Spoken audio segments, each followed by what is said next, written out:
In November of 2022, Reddit user AccurateSquirrel189 posted about some uncomfortable lost episodes from a game show titled The Moment of Truth. The post reads, "The Moment of Truth was a 2008 reality show where contestants are asked over 50 questions by a polygraph examiner prior to taping, probing questionable or unethical truths about the contestant. 21 of those questions are chosen to be answered by the contestant on set, with the contestant's family and or close friends sitting and watching as they reveal unsettling truths of their life. While answering more questions and reaching milestones earn them more potential cash winnings, they would also make the questions significantly more personal and make you question if it's even worth the consequences of doing so. An episode from the first season was nearly pulled from airing due to intense controversy and criticism of a particular contestant, who seemed heartless and careless about how the game affected her husband's marriage and feelings. The host was even against the episode airing. The top prize is $500,000, and only one contestant has successfully passed the final question, and that contestant is Melanie Williams. She was a contestant who had lived a polygamous lifestyle in a polygamous community, experiencing sexual abuse. In her appearances on the show, she admits several truths about not just herself, but also the community she and her parents lived in. These questions involved her admitting yes to her father setting her up on a date with a 73-year-old man while she was a teenager, that her experience impacted and made her fearful of relationships with men, and that her polygamous community gave alcohol to underage minors. Included were the screenshots from the episode.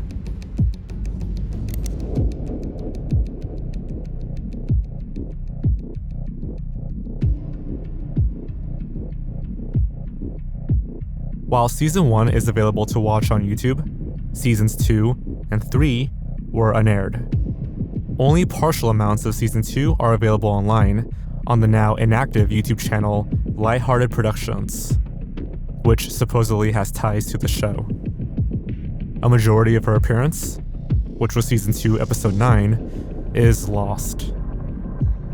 In her final question, in Season 2, Episode 10, available on YouTube, she is asked if she suspects her father has ever had sexual relations with a minor while he was an adult. Tearfully, she says yes, and wins the top prize. The situation is terribly uncomfortable, as their family is unsure how to approach her afterwards, and Melanie is reluctant to hug her family. Linked in the Reddit post was a blog written by Melanie Williams herself, in which she details her experience with the episode. According to Williams, she grew up in a, quote, very strict, closed, and secretive polygamous community, where women were not allowed to speak up for themselves. As such, she went on the game show as an opportunity to expose this lifestyle. Quote, "I wanted to go on the lie detector and be a voice for the young girls who are pressured to be married before they figure out who they are. My dad lied on the show about his fourth wife, Joy, who was 14 when she was told to marry my dad. There are many underage marriages that happen in these communities, and it's not right. This is America, and we should be protecting these young women." Attached to the blog is a YouTube link, which sadly no longer works. By using the Wayback Machine, we can see that the video was titled Melanie Williams at the Moment of Truth, followed by some Arabic text that reads, quote, "Scandal Program, Moment of Truth." The video was uploaded by a channel called Mena the Master, and most of the viewable comments are in Arabic. Translating these comments doesn't amount to much anyways. Alright, so as I was writing the script for this portion of the video, AccurateSquirrel189 made a follow-up post that was locked and removed a day later by the admins of the Lost Media subreddit. Given its subject matter, I'm not too surprised, but I still wanted to know what it contained. I reached out to Accurate Squirrel, and they were kind enough to send me their deleted post. and mostly recapped what we've already discussed, but 3 very interesting links were also included. First was a video that showed a preview of the episode. This woman from St. George, Utah tells all about growing up in a polygamist family. Your father has 38 children. Your mother had how many? My mom had 14 with him, and she had her 15th from her new husband. The second was an archived YouTube playlist of all Moment of Truth episodes by Lighthearted Entertainment. Season 2, Episode 9, where Williams began her round, is conveniently missing. And lastly, an article about the episode, which included some of the questions asked. As of the writing of this video, this episode remains unreleased. Accurate Squirrel has stated that they, at the very least, want it to be found so Williams' story can be told. I personally just feel really bad for Melanie. I know lie detectors aren't super reliable, but if that stuff really happened, that's sickening and awful. Her blog was last updated in 2012, and I couldn't find much about her whereabouts since. So wherever she's at now, I sincerely hope she's doing better.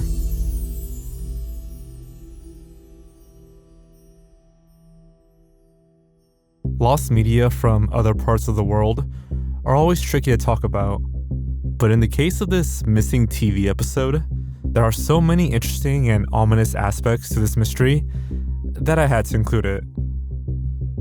To preface, in 1992, the skeletal remains of an unidentified person were found in a park in Norway. This person was likely in his early to mid-20s and had a slim figure. Initially, investigators couldn't determine the deceased's gender because they had feminine hips yet a masculine skull.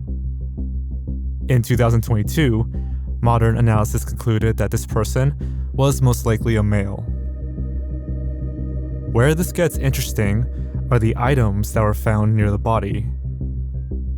A single 1,000 Norwegian banknotes, multiple plastic bags containing German-branded food like bread, baking powder, and wine, a map of southern Norway, a teddy bear that was repaired various times, and clothing, including Levi's jeans, a brown jacket, a German-made pullover, hiking boots, and a German-made poncho. Given the lack of a backpack or proper hiking gear, police suspected that he might have been a novice hiker who strayed off path and froze to death. It's also highly likely that this person was of German origin, which would explain his unfamiliarity with the area. The case received a lot of attention, and the unidentified man has been nicknamed Teddy Bjorn Mannen, in reference to the well-kept teddy bear he was found with. So here's where the lost media comes into play.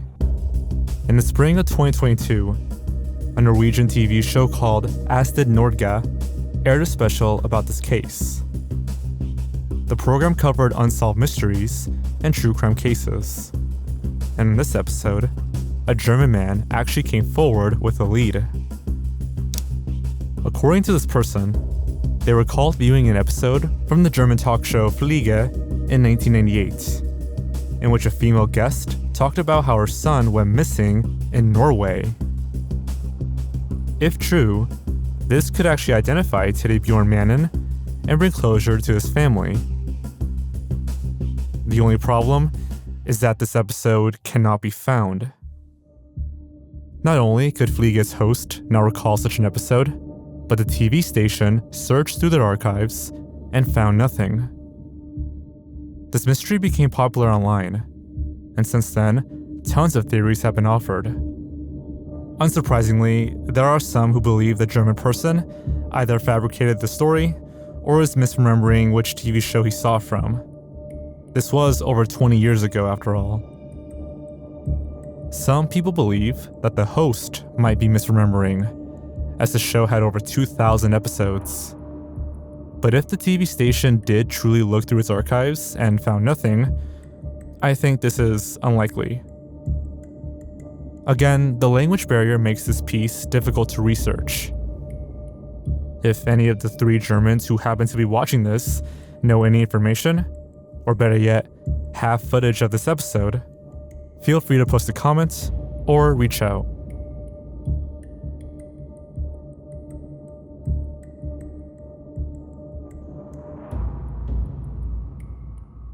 In the past year or so, there's been a growing interest in recovering handheld footage and images from 9/11.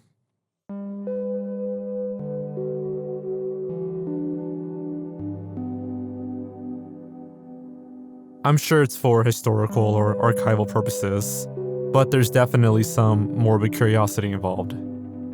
But I'd be a hypocrite if I didn't admit that the topic is pretty fascinating. Obviously, smartphones didn't exist in 2001, but handheld cameras did, as well as ways of sharing videos online, even before YouTube. So there's definitely some rare amateur footage out there. For example, on the podcast Missing on 9/11 by John Walczak, supposedly the FBI found a camera in the pockets of one of the jumpers. And that camera not only survived, but had images of inside the tower while it was under attack. Walczak tried to get his hands on some of the photos, but the FBI basically ignored him. In all honesty, I highly doubt this will ever leak.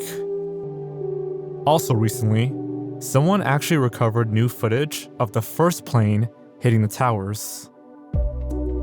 This is significant because, for the longest time, there was only ever one video of the first plane. After all, it was a surprise attack. But new footage from a guy in the area who just happened to be recording from his car surfaced online. Then there's this dude who was looking for the music that played in the World Trade Center Plaza on 9/11. That's a separate rabbit hole entirely. Probably most infamous, however, is a shock video called LOL Superman. The story goes that in 2015, a user on 4chan posted about this video that he apparently saw on YouTube in the mid-2000s. It was apparently taken from right outside of the towers on 9/11 and actually showed the jumpers hitting the floor. Given its content and title, the video received negative feedback and was unsurprisingly removed. The 4chan post received quite some attention and comments from users claiming to have also seen it, but nothing was really uncovered. The mystery really took off on Reddit when a user posted a supposed photo from LOL Superman. A different user commented that he apparently submitted a Freedom of Information Act request, but it was outright denied. However, the FBI sort of confirmed its existence. Quote, "The material you requested is located in an investigative file, which is exempt from disclosure." Whether this is referring to LOL Superman or just any video featuring the jumpers is anyone's best guess. There just isn't a whole lot of verifiable information on this video, and even the supposed screenshot from Reddit was later debunked. It actually originates from a tourist who was merely visiting the World Trade Center in June 2001. Then there's this screenshot, which is said to depict the cameraman who filmed LOL Superman. Since then, search efforts have slowed down, and a community of people archiving footage from 9/11 has formed. I spoke with one of the moderators of their Discord, and they are of the opinion that LOL Superman might not exist. First of all, the supposed witnesses have given conflicting information or are vague on the details.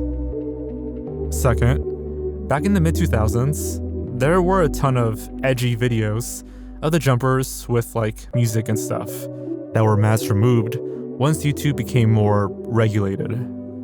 It's not difficult to see how people could have misconstrued a few of these together. At the end of the day, whether or not this video exists, I personally don't think it needs to be found.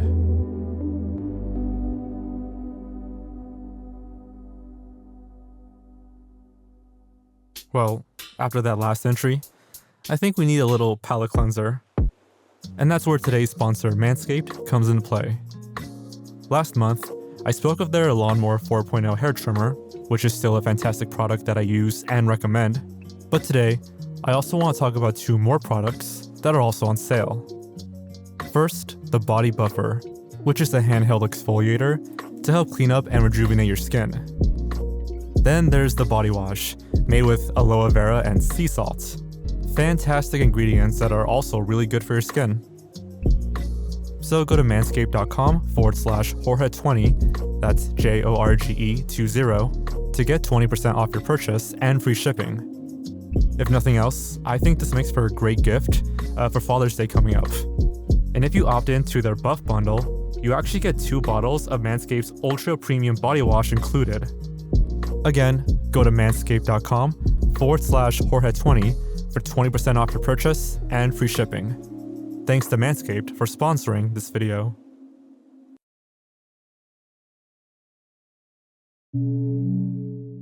Strange low-budget religious kids show. Possibly late 80s to earlier mid-90s. Creepy religious kids show made by a cult I escaped from. In 2021, a Reddit user named NoNameGal999 posted this onto r/tip-of-my-tongue. It's a deep rabbit hole that I intended to cover forever ago, but I thought it would fit well here. Her post reads, "I know the title sounds clickbaity, but I assure you, every word of it is true. And what I'm describing is real. I just know it is." Some background. The cult in question is called the Family International, or TFI. I grew up in Huntington Beach, which, funnily enough, is where the cult started. I was born into it, with my parents still remaining members to this day. Their start dates for the cult as of now being unknown. The show followed a sheep, possibly named something biblical, as they encountered problems. The show was in the style of Sesame Street, with puppets and actors with small animated segments. Standard kids show affairs, right? Well, the problems encountered dove into disturbing subject matter. One segment I recall had the sheep talking to a little boy who had said he wanted to, quote, serve Jesus in all the ways he could. With the sheep saying the little boy should, quote, give his body to the church. With an animated Jesus standing next to what I recall being children wearing little clothing. The show, from what I remember, appeared to have been made in the 80s, judging by the camera quality.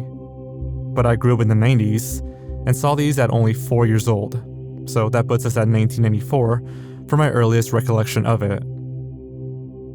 Some of the kids within our group were born in the 80s, and they had seen these too, so that puts a possible start date as late as 1985 to 1989, but I could be wrong.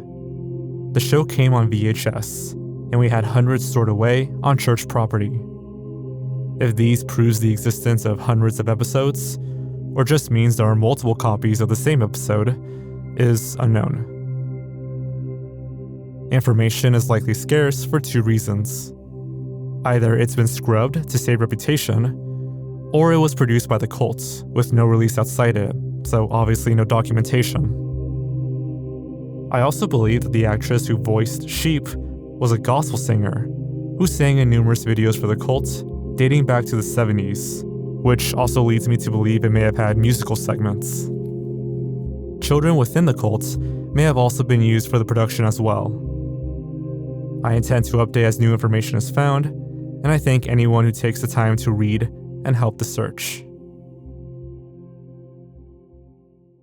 I want to take a quick moment to talk about the Family International cult. Their website describes themselves as an, quote, online Christian network of individuals committed to sharing the message of God's love with others. They believe that, quote, Love is God's solution to the problems the world faces. Love put into action is the greatest service of humankind. So far so good. What's the issue? Well, dozens of ex-members have spoken out against the cult. They're often referred to as a sex cult that engages in extremely disturbing acts in front of, or even including, children. Their leader, David Berg, preached, quote, "God is love and love is sex," which facilitated the exploitation of children in communes across the world. At one point, there were more than 30,000 members in 100 countries, and almost half were children. Perhaps their most notable controversy involves a man named Ricky Rodriguez. He was born in 1975 and into the cult by his mother, Karen Zerbe, who happened to be their spiritual leader. During this time, the cult was known as the Children of God and would engage in something called flirty fishing, in which female members would seduce male non-members into joining and raising newborns into the cult. Rodriguez was conceived this way and adopted by David Berg, being heavily exploited and sexually abused growing up. By the 2000s, Rodriguez left the Children of God and became resentful towards them, writing about his horrendous experience online. Everything culminated in 2005, when Rodriguez invited his longtime nanny and abuser, Angela M. Smith, to dinner. He then murdered her, confessed his crime, and shot himself. It's widely believed that following this event, the cult changed its name to the Family International, or some variation, and scrubbed anything related to the case, perhaps including whatever cartoon OP is searching for. The cult did broadcast several shows and animations for their young members, like The Lovettes, Life with Grandpa, and Treasure Attic. Unfortunately, none of these are it. No Name Gal 99 made this account for the sole purpose of finding this mysterious show. But to date, the mystery has remained cold for over 2 years. While there's no evidence of the show ever existing, I can imagine this cult producing something like OP's description. Bizarre, low-budget religious programming is all too common. And yet, they are ridiculously hard to find. Unless it aired on television, or another former member unveils more information, this disturbing program may be lost.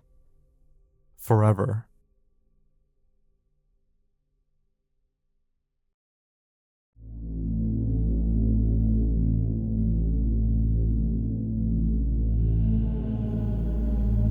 There is a story of a lost creepypasta making the rounds on r/tipofmytongue and r/lost media. Various times has the story been posted and discussed, yet no one has been able to find the original tale. The Reddit post with the most information reads as follows. I think I found the story on the front page of a creepypasta forum around 5 years ago. From what I can recall, it's a short story about the Soviet Union finding God, yes, capital G, in the wilderness of Siberia in the 1970s. They then kill him and run tests/use pieces of his corpse to develop their technology. This may be unrelated, but I believe there was an accompanying picture of 4 armed men in the snow, surrounded by twigs or shrubs. The main 2 were smiling and holding a large piece of skin, or hide up with sticks, while the other 2 looked intensely at. Gives me the chills whenever I think about it. But the concept has always been so fascinating to me, so it stuck with me when I read it.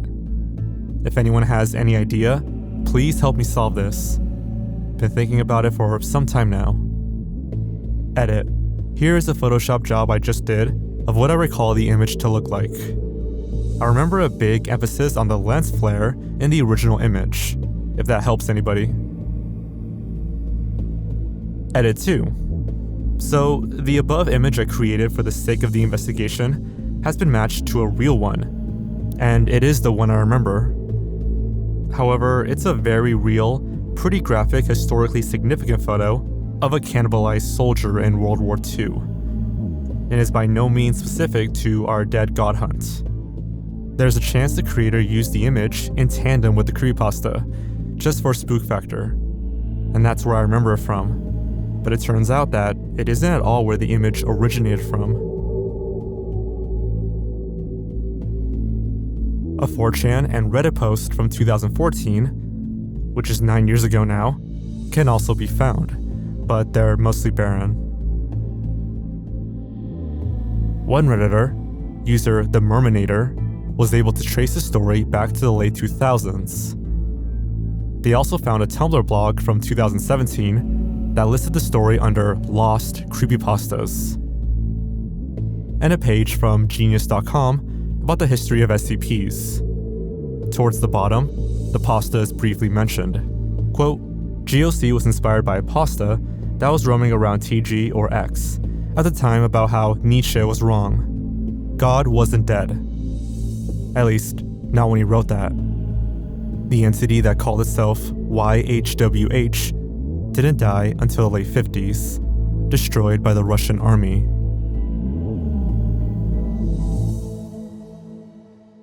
And that was mostly it for a long time. The creepypasta was nowhere to be found, and much like Hammerheads, remained lost in internet history. But in April of 2023, a post from r/Lost Media announced it was found. User Axumlo stated that he found an archive 4chan thread from September of 2008 about various ways to kill monsters. In it reads, both the Soviet Union and the USA throughout the Cold War made it their duty supernatural entities that they found to death. Publicly, this was acknowledged only as testing of nuclear weapons.